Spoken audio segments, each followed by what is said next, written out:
नैन को जैसे सारी सच्चाई पता चल जाती है कि ललिता कैसे यहाँ सूर्य को मारना चाहती है, तो प्रॉब्लम्स काफी ज्यादा क्रिएट हो जाते हैं क्योंकि अब सारे सरेंद्र की जानकारी इससे हो चुके होते हैं और जहाँ से प्रॉब्लम्स काफी ज्यादा बढ़ते हैं क्योंकि जब ये घर पे होती है तो पहले तो ये खुद ही पूछ देती है ललिता से कि आखिर आप कौन हो।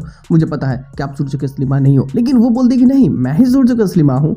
लेकिन थोड़े वक्त बाद जैसे कि रसोई में भी जाना है, लेकिन अब धीरे धीरे इसे शक होने लगता है कि कुछ तो गड़बड़ है। लेकिन रसोई में जाती है तो जो 3 इससे और भूतें देखने को मिलती है, जो 3 आत्माएं होती है, उसमें ये देखने को मिलती है कि आखिर उन 3 आत्माओं को मारा कैसे गया था। एक को जहर से, एक को जला करके और एक को गर्दन काट दिया गया था। तो इन सभी चीजों को जान करके कहीं ना कहीं बहुत ज्यादा परेशान हो जाती है, ये तो बेहोश हो जाती है। सूर्य भी यहाँ आता है, वो इसकी मदद करने की कोशिश करता है और जब ये होश में आती है और फिर से ये पूछने लगती है कि अगर इस घर में कौन जिंदा है, कौन मारा हुआ, आखिर कितने लोग हैं इस घर में, तो सूर्य को लगता है ये एक्टिंग कर रही है, तो ये गुस्से में यहाँ से चला जाता है। अब यहाँ ना नयन को समझ में नहीं आता कि ये हो क्या रहा है, लेकिन थोड़े वक्त बाद जैसे कि इसे ललिता के साथ में सोना है तो ललिता इसे अपने कमरे में लेकर के जा रही होती है।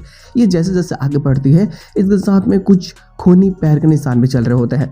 इसे समझ में नहीं आता कि आखिर ये हो क्या रहा है। जब पीछे मुड़ कर देखते हो तो बहुत सारे खून के निशान, जिससे लगता है जैसे कोई पैर से चल के आया है। अब यहाँ ना उनसे आवाज़ आने लगती है, उनसे आवाज़ ये आ रही होती है कि हम तो पूछ नहीं पाए नयन, तुम पूछो, आखिर सवाल करो, तुम्हें जानना होगा, तुम्हें सच्चाई जानना होगा, तुम्हें हमारा जो बदला है वो लेना होगा। तो ये आखिरकार पूछ ही देती है कि आप बताओ आप रियल कौन हो। मुझे पता है कि आप सूर्य बाबू की असली माँ नहीं हो। तो ललिता जो नकली है वो अपनी सच्चाई खुद ब खुद यहाँ बता देती है, लेकिन वो एक बात और कन्फेस करती है। वो ये बताती है कि तुम्हें लगता है कि तुम्हें यहाँ उस आत्मा ने, ललिता के आत्मा ने शादी करवाई है। ऐसा बिल्कुल नहीं है, ये सब मेरे ही षड्यंत्र थे। मैंने ही गुरुजी को बोला था और गुरुजी ने ही तो ये सारी चीजें की थी। गुरुजी ने जब तुम्हें मंदिर में देखा, उन्हें पता चला कि तुम्हारे पास में असीमित शक्तियां हैं आत्माएं देखने की, तो उन्होंने ही तुम्हें ढूंढा। वो तुम्हारे पास गए, तुम्हारे सामने झोली फैलाए, तुम्हें शादी करने के लिए मनाए।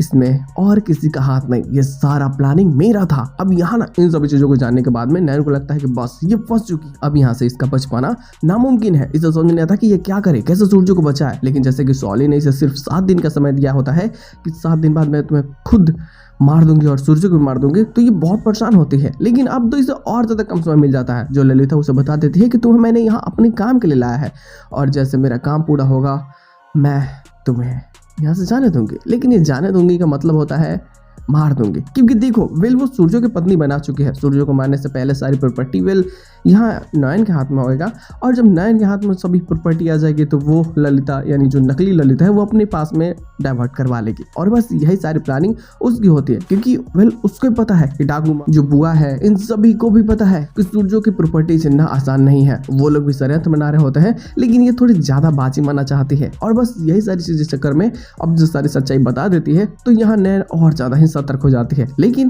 प्रॉब्लम्स तो बढ़ चुके होते हैं और अब धीरे धीरे मुश्किलें बढ़ती हैं। हालांकि इसके साथ में उनकी एंडिंग कट जाती है, बट जो पूछ के सीन होता है वो मजेदार होता है। जैसे कि घर के काफी सारे लोगों को अब शक होने लगता है कि शायद जो ललिता यहाँ पे आई है वो बहुत अजीब तरीके से बिहेव कर रही है, खास करके छोटी माँ।